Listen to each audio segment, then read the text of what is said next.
আজকে ছোট ফুপু আসছে আমার বাসায়। ফুপুর সাথে চলে যাব আমি বাবার বাসায়। তো ফুপু আমাকে কাজে সাহায্য করছে এবং আমি গরুর মাংস রান্না করলাম, খিচুড়ি রান্না করলাম।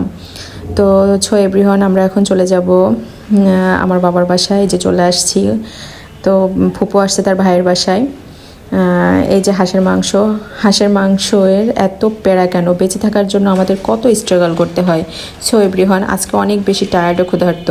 আজকে আম্মু বাসায় নেই, কাজ করতে এসছে আমাদের হেল্পিং হ্যান্ড। এদিকে বাইরে বৃষ্টির দিনে নর্মালি আমরা খিচুড়ি খেতে অনেক বেশি ইচ্ছা করে। আমার প্রচুর হাঁসের মাংস খেতে ইচ্ছা করছে।